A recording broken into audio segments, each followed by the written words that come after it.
buddy? How you doing, Steve? Come hang out. How are you? I am great. So what do you think so far? I think this is a pretty good year. I think a lot of mix of games out there. Dude, this is probably one of the most successful years I've seen, to be honest with you. Yeah. Like, I heard earlier, I was talking with Ivan, who's the guy who runs the show. They've had to refuse and turn people away from the door with free play games. They have no space. Maybe hopefully they can fill in tomorrow, because a lot of stuff's going to go tonight. I think that's what people are going to do is they're going to start to fill in. But what that tells me is like the standard show, you know, where everybody shows up on a Friday, and then by Saturday it's empty. That doesn't look like it's going to be the case here. We're going to have enough games to be able to fill in a lot of those holes. You know, it's unbelievable. If you had to guess, how many machines do you think we have here? Oh, okay. I love that like container equals how many things in it. Right. Okay. The container being farm grounds. Right. Right. I guess this is probably like 20 to 30,000 square feet, if I had to guess, somewhere right around there. Right. Not including the. What's nuts is that like there are vendors here. There's like 4 guys at the corner who bought the space that Pinfest, that Pin Crossing had last year, just to bring their own games to sell. Like that's the level of dedication people have to the hobby. They understand the value of being here. They understand that like literally everybody who can be at this show is trying to be. No, it's insane. Also, I didn't mention this. This is PinDaddy on Twitch, so make sure that you guys are following him if you're not already. There you go, Twitch hat, gotta love it. But yeah, so I had a guess of probably between 300 and 400 games, maybe even 500. Oh, okay. So let's just look at just from our view. We know we've got like 15 to what? I think there's 17, 18. Okay, 18 so let's say that's 20. Let's say that's 20. So that's 40 in a row. And on one side of that row. Yeah, exactly. On one side of that row. So if you've got 5 rows that are totaled on both sides, okay, we're at 500 plus games. Yeah. There's a whole. Yeah, and I wasn't even considering the flea market. Plus, I don't know if you've walked outside at all, but the outside vendor area is packed too. I saw machines out there. Oh my gosh. It's unbelievable. So there's games here that literally are nowhere else. Like, so there's a Radical that is here that I've never seen. Looks great, it's by the beautiful. way. I just got destroyed on it. Everybody else did great. They hit the million. I didn't know there was a million to hit. Yeah, that's actually a fairly rare game. They have one up at Penn Skate here in Allentown, but that particular one was in amazing condition as soon as I saw it. Yeah, if they were to do, I don't know if guys are here to do like the best restoration or best quality. I think there is some of that going on. But that would here. be one I would nominate. Like if I could go over there and say, you got my PinDaddy seal of approval. There you go. I would not rage tilt this machine because it's too immaculate. If you're not tilting, you're not trying, right? But no, that's awesome. So, have you gotten to play much? I have. Okay, I got to play a couple things. So what have you gotten to play that you're happy about? What have you gotten to play that you're frustrated with? Alice Cooper's Nightmare Castle. I got to play that. I wanted to play it for a while, so initial thoughts there are it falls in line with the other, and I'm going to remove TNA from the spooky lineup just in this instance. Since it follows along with the rest of the spookies in that it's really dark. You know, their play fields and their box, their cabinets, everything under the glass doesn't seem to be the world under glass. Well, it's not lit up very well. Okay. So it has plenty of lights. It has plenty of tchotchkes. The design of the table itself for Alice Cooper is amazing. I just feel like they could have added more accent lighting. So like if you look at Houdini, on the slings for Houdini, there's actual little 3D printed spotlights that shine onto that playfield. I feel like Spooky could take advantage of some of that and actually do something there. But otherwise, that's my only complaint. And if that's my only complaint, that means that it's a damn good game. Or darn good game. What are you gonna do? I would say like Pin Stadium lights are one of the things that like every time I see Rob Zombie, for example. Yeah. Like, I wish that thing was better lit. And like I don't think that would solve it. But it just feels like they put a good quality into their machines, I think Alice Cooper is kind of, it looks to be a step up. I would say I visually more appealing. The artwork is more throughout the machine on the playfield and what have you. And it's also more in depth than TNA. Obviously, is like an old EM just made into a new game. Yeah, but as you said, like it's good to separate that because it's Scott Denisi. When Scott Denisi gets to make another game for, I hope, just for Scott Denisi's, I hope that he's able to knock it out of the park, and we have like another, like you watch the birth of another Brian Eddy with Medieval Madness and Attack from Mars. It would be awesome if Scott Denisi is able to pull off whatever his next game is. I'm excited to see what that might actually be. So last year here, it was my first Pinfest. Okay. Last year here was my first time seeing pins that were not yet available to buy. Okay. And I fell in love with Dialed In. Yeah, absolutely. And everybody was talking about Dialed In. What happened? Because now they got Pirates. Yep. It is just as expensive. It has just as many, if not more, toys. It's beautiful. But when you start thinking about it, you got Iron Maiden. That thing is gorgeous for a pro. It's got a lot going on, and it's kicking. It's almost kicking above the weight of the lately Sterns. Oh, 100%. This thing is far and above any new Stern, in my opinion. And I made this kind of comparison before, and I'm hoping that Iron Maiden and beyond start to break this trend where you buy a Stern, let's say Guardians of the Galaxy. You buy it, you throw it in your basement, you let it age like a fine wine for a year or two till they finally have the code out. You do a code update, then you can play a full-on game, and you actually have all the bells and whistles and the music and the animations and all that you were supposed to have when it was delivered to you. So the one thing that I like about Iron Maiden, and this I assume is, I'm hoping that it's not because of Keith Elwin for Stern's sake, but I'm going to guess it's because of Keith Elwin that this game came out with .93 code. It's perfect. It has a couple things as far as the animations that I think they want to update, but that game is done. Yeah. You know what I mean? It doesn't have glaring holes. It doesn't have missing modes. It doesn't have any of that. So it's already broken that trend. I'm just hoping that whatever comes next out of Stern is going to do that same kind of thing. And we're not going to end up with another .35 code revision for Guardians where you can't even use it. Well, yeah, look at the games that we're talking about. Look at the games that are here that are getting some hype. Houdini still gets a lot of attention from folks because it's a full, complete game. Absolutely. And you got, Iron Maiden is everywhere. But you know what people aren't playing? Star Wars and Guardians of the Galaxy. There's a Star Wars across the way here, and I haven't seen many people play that. And but Iron Maiden, there's probably 20 of them here that got a line of people trying to get onto it because of how awesome it is. And and this trend as well, speaking of Keith Elwin, of these pinball companies hiring professional players to come on board and start to work on machines, that's exciting as a pinball player. Because for a while there was this dichotomy in my mind where you had pinball players that did professional pinball playing, and then you had the home buyers, and it seemed like Stern and a lot of those guys always catered to the home buyers and not to the players. Chad Hastings, the tournament area, please. Chad Hastings, the tournament area. Thank you. Keith can't get all the credit. Yeah. I mean, I understand that, but I will Keith, say that Keith still whitewooded it. You know what I mean? As Archer. This is Archer. He built it himself before he then went on to build it for Stern. Right. So if there was a game that you could give a lot of credit to, well, I'm just saying Keith Elwin just got Stern money to finish that game. Yeah. That's what it comes down to. And the thing with software development and this kind of thing is the more money you throw at a problem, that problem's going to go away. Yeah. You know what I mean? So more money, more people, that kind of thing. I'm very excited for what's going to be happening with Stern. I don't know. I haven't read too much about what's coming out next. I heard maybe Elvira. I heard Deadpool. Deadpool. Ooh. But see, I guess they did it with Metallica, where you have the adult settings of Metallica and then the child-friendly settings. If you're going to do Deadpool, it better be Deadpool. You know what they need to do? It needs to be Ryan Reynolds. I need to have him yelling F-bombs and the whole thing at me. You know what I mean?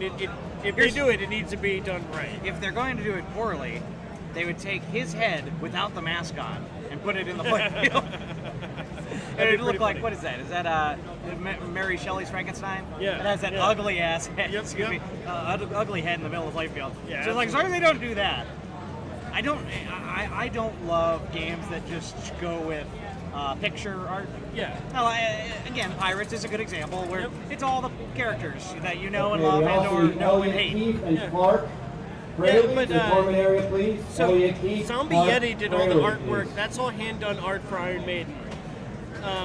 I don't know what the artist's name is. Jack told us when we interviewed him when we were talking about the new Pirates for Jersey Jack. But so when they all did hand-drawn art there too, it's not airbrushed, it's not Photoshop.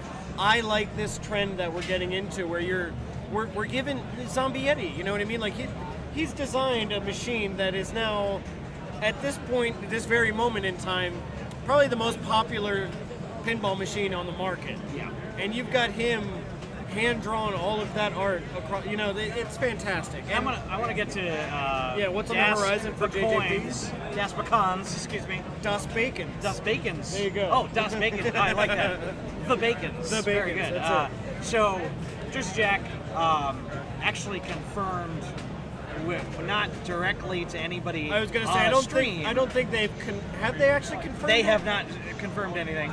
But when it comes to manufacturers, distributors, and it comes to people that are in the know, it sounds like Toy Story. That's right. Is next. Which, you know, I'm an 80s baby, grew up in the 90s. Yeah. Toy Story was my favorite Disney movie.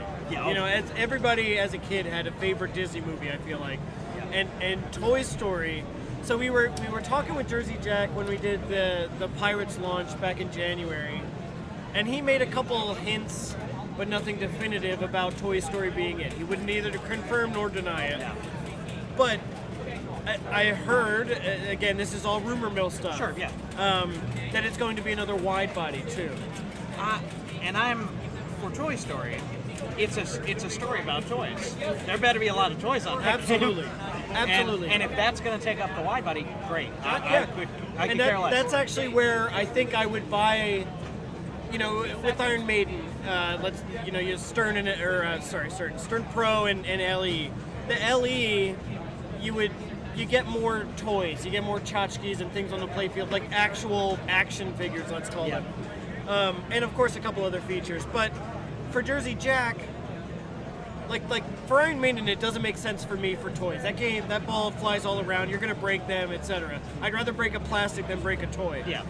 But for Jersey Jack to do Toy Story, you bet I want every single real toy, not plastic, in that game. Yeah. You know, Buzz Lightyear and Have Woody you and thought all about that. you thought about like how? So I was starting to think like how would that be laid out? What would look cool?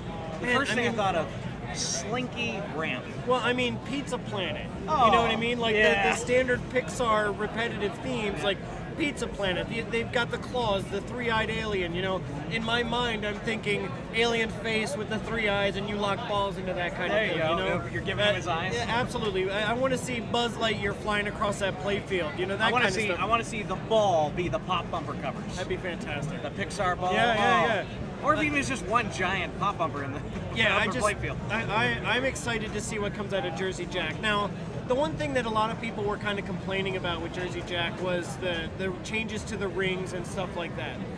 Sure, and even when we talked to Jack, 3 centrifugal rings that are all able to spin omnidirectionally that's in itself is a feature that no other game has. And So that was a description that no other streamer could get out of their mouth. So that was pretty good.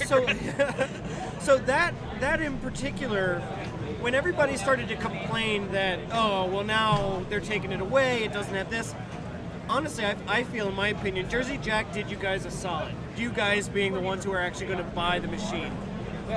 It's less stuff to break. It's less expensive to fix. You know what I mean? I think that they'd made the right call. Yeah. It doesn't change anything about gameplay, except for the ball not being, so influenced by those 3 rings. But otherwise, I think that was a good call on their part. Now, when you start to look at what could they do with they're in Universal's pocket at this point. I think it's Universal or Disney, and I think they're owned by the same company. Disney, Pixar. Yeah. Well, Universal's separate. So you've got The Hobbit. Yeah. You've got Pirates of the Caribbean. Yeah. So they're already used to working with companies who, and a lot of the behind the scenes stuff is that these guys, you have people who are dedicated to that intellectual property. They tell you, no, you can't have Buzz Lightyear next to Woody. You can't have Mr. Potato Head on there. That kind of stuff. They're used to that. Yeah. So I'm excited to see when they actually get a machine that is like, I want to see Toy Story. I can't even tell you. I'm so excited to see what it is that is going to come out of there. Disney and Pixar are the same now. Universal separate now. And JJP would do with the Harry Potter. We had talked about that a little while. We talked about undone themes. What is your pie in the sky undone theme? Something that hasn't been touched yet. So to give you an example, Matt had an idea about everything with him is food. He wanted to have a crab cake or an appetizer pinball machine with a mozzarella multi-ball and things like that. Somebody else had mentioned my undone theme would be Queen. Okay. I would love to see a Queen multi-ball. Everybody knows Queen. Everybody screams all of their songs. I would love to see Queen done as a Okay, theme. Brian and John. Brian Estes and John. So what would be your undone theme? I've heard Halo before as All right, you well. got Monster Bash. Yeah, I think I Where's the would last end one, up Monster being. Bash? Monster Tournament test, please. I would end up being on, so probably a video game. Okay. I'm trying to kind of place Okay. that, or maybe a movie. See, there's a theme I love that I'd like to see again, and that's Ninja Turtles. I love Ninja Turtles. So Okay. to see them do that again with, instead of it being one arc, just doing all the art. Okay. Bring it all in. Show me the movies, show me the TV shows, Yeah. show me the 80s movies. Yeah. Put it all in as a collection of the Turtles forever. Yeah, Which absolutely. I think would be neat. But since that's already been done, let's go back to things that haven't been done. Yeah, so I assume the Steve that you're talking about, Three Stooges would be awesome, but I assume the Steve you're talking about is Steve Ritchie, and that's another one that I'm really excited for, an unlicensed original Steve Ritchie theme. The master of flow himself, is... All right. Would you mind taking over for a couple minutes for me? No problem. All right. You handle I've got to go sell a Little Chief EM real quick. So give me 1 second. I will be back. We'll just hang out and watch Monster Bash. So I'll be back in one moment. All right, I'm going to slide over one just so I'm more, actually it doesn't really matter. I'm more on the mic, so that works. Well, I hope you're all doing well today. It's your boy PinDaddy. I will say, Das Bacons, I like Harry Potter. My father, G-Bond, my father loves the Three Stooges. I think that would be a lot of fun. And I think you get on a good point, Bond, is that the game is actually all about, for pinball for me, is comedy. Let me have fun. Let it be playful. Don't have it be this adults only club. So that was one of the big things that I really wanted to learn, is that I needed to play a game that had some fun. So when we look at Medieval Madness and Monster Bash, they're presented in a way that is unique and kind of playful and fun, but also, they cover some kind of different themes. If you're playing some on the mature mode, sometimes it has some language, which is kind of funny, but that doesn't need to be the focal point. So things like Iron Maiden, things like I wouldn't say Pirates of the Caribbean. I get to that's pretty much family friendly at this point, depending on what world or families you come from. But I think a lot of the Sterns, when you think of Iron Maiden, when you think of Spooky's doing Alice Cooper, Rob Zombie. Those are not necessarily family friendly, and if they are not your game, if you are not a fan of that series or that band, you're out, for the most part, because you're going to be surrounded by music that you may or may not enjoy. So that's kind of one of the reasons why, generally speaking, I would say I stay away from the music themes. I like the idea of doing a brand that you can enjoy. And I think that that's the big part. Das Bacon's got it right. Unreleased themes, unlicensed themes. So unlicensed themes mean let the creator be creative. Don't put him in a box. Let him think how he wants to think. Let him come up with his own design. Let him come up with his own theme and see where it goes.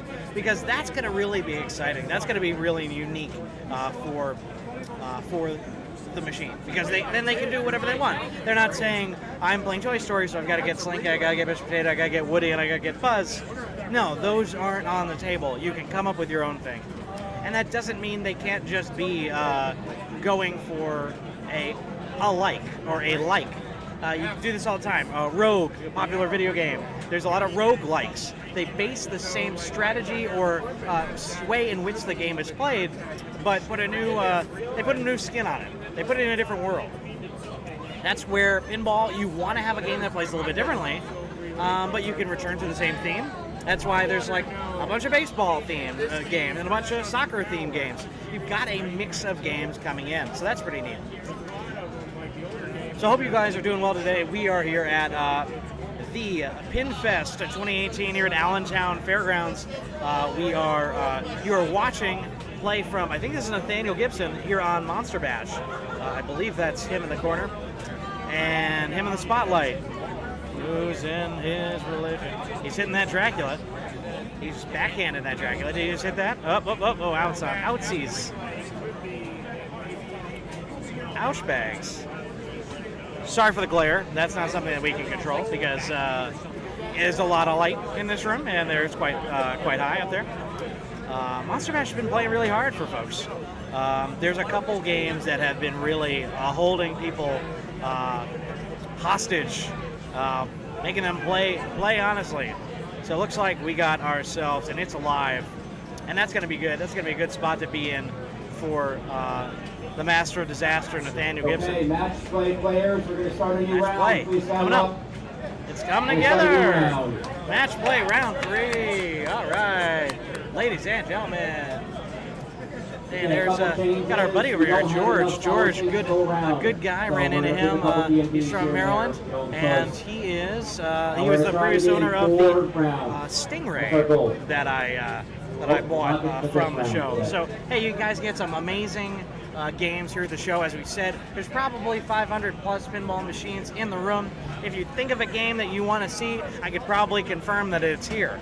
All the new stuff's here. There's even something, someone built a custom-made Nightmare Before Christmas pinball machine. It's awesome. It's beautiful. And it's custom-made. They made it themselves. It's really, really cool. So I definitely one more reminder, guys. We're going to draw games, but these are not the final games till we tell you so. So please wait for the screen refresh. Here it comes. Don't leave yet. Please stick around. Oh my goodness. Draw the arenas now. Please be patient. No extra balls. They got it. They know what they're saying. They know what they're doing. This match play has been a lot of fun. If you guys have never played in a pinball tournament before, take a look at IFPA. IFPA does have a calendar of upcoming events that are occurring in your area. And keep an eye on the Stern Pro Circuit. What you are seeing on that Monster Bash game is actually a Stern, this is part of the Stern Pro Circuit tournament. We are currently just in qualifying for that tournament today and tomorrow morning, which is pretty exciting. So hopefully, if you guys do have any questions about the event, feel free to ask. If you have any questions about, what other games we have, certainly feel free to ask. We also, of course, this stream is being run by Rage Tilt. You'll see a vast majority of the folks around here wearing the Rage Tilt t-shirts. Rage Tilt is here, have a presence here at Pinfest, selling their new t-shirts. They got some pretty cool designs if you haven't seen them before. Pretty neat, some for Lord of the Rings, for Trolls. They got some stickers. I grabbed one of those. Frankenstein, his brain is a pinball machine. Stickers are pretty cool as well. All right, so as we said, match play is moving on to round 3 once it's made official. And we've got ourselves, it looks like, I don't know if you can see it on the screen there. Yeah, Joe Miller. Joe Miller's got his head deep in a game called Dragon. That dragon is not the Gottlieb dragon. It's from Lifestar. I think I got that right. Lifestar. I might be right or wrong. but it is beautiful, immaculate machine. I don't know if they've shown it on stream before. It has been down for quite a bit due to some issues. All right, so we are moving on to round 3. I gotta go to round 3.